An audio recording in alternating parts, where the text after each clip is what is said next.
If you're exploring the Royal Mile, beginning at the top and working your way down, you won't find Elaine Davidson until you're nearly halfway to Holyrood Palace. You'll have just about come to the portal entrance to Mary King's Close, and you'll be deciding whether to take the plunge into the dark underworld of that ancient street, bricked up and built over in 1640-something to incarcerate the plague-ridden portion of Edinburgh's population that resided there, none of whom ever saw the light of day again.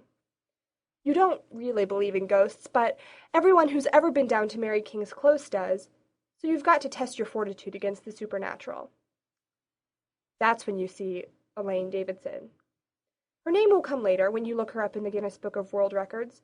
It will strike you then as inappropriately anticlimactic. There are probably lots of women in the United Kingdom named Elaine Davidson, but there isn't anyone anywhere who looks like this. The thing about the Royal Mile is that it's sort of like a Scottish Disneyland, buzzing with tourists, striving to fulfill their every Scottish fantasy. Edinburgh Castle sits at the high point of the mile, flanked by statues of the national heroes, Robert the Bruce and William Wallace. A Mel Gibson look-alike stands outside ready and waiting in full battle garb and blue face paint, proffering a variety of battle swords and a photo to last a lifetime if you let rip your best war cry and drop a quid in his can. He stands next to the tartan factory, where you can learn about the history of kilts and purchase scarves and the patterns of any Scottish clan in history, along with more than a few that never existed at all. But don't buy too soon. Stores like This'll Do Nicely and Nessie have a wide range as well, so you'll want to shop around. By the time you've worked up an appetite, you'll have arrived at Deacon Brodie's Tavern, the perfect place to stop for your fish and chips and iron brew. The waitress will swear that it's the best cure for a hangover, but after just one, you'll know never to order another.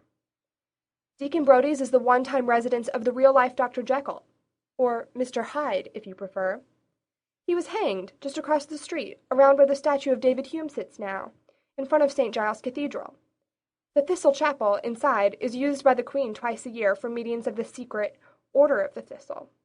The Order's newest member is Prince William. Too bad you didn't plan your trip around his next visit.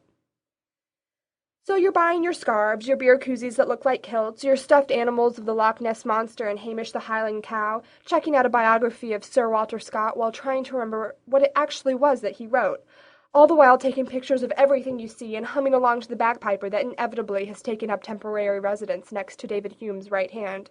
And the best part about it all is how authentic everything feels. So much history, so much culture. There are so many old things here. And precisely at the moment when you feel most in tune with the Scot within you, when you are making a mental note to cheer against England in any sporting event you may encounter in the future, when under your breath you're singing the words, "You take the high road and I'll take the low road," at that moment, you'll see her. A small woman, most of her face is obscured, so she looks like she could be from just about anywhere. Anywhere, that is, but Scotland.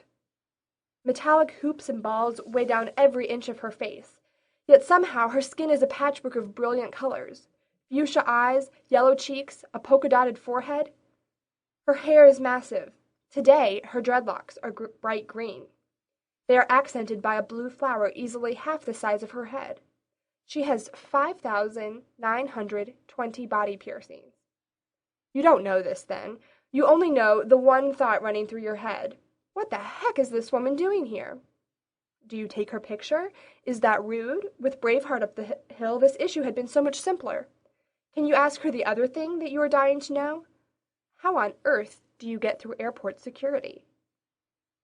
You inch closer to her table, straining to see what she is selling. Postcards. Pictures she has drawn of St. Giles Cathedral, Edinburgh Castle, Holyrood Palace. Incredulously, you consider the possibility that she is here for the same reason you are. Is it possible? Could she be searching for her inner Scot?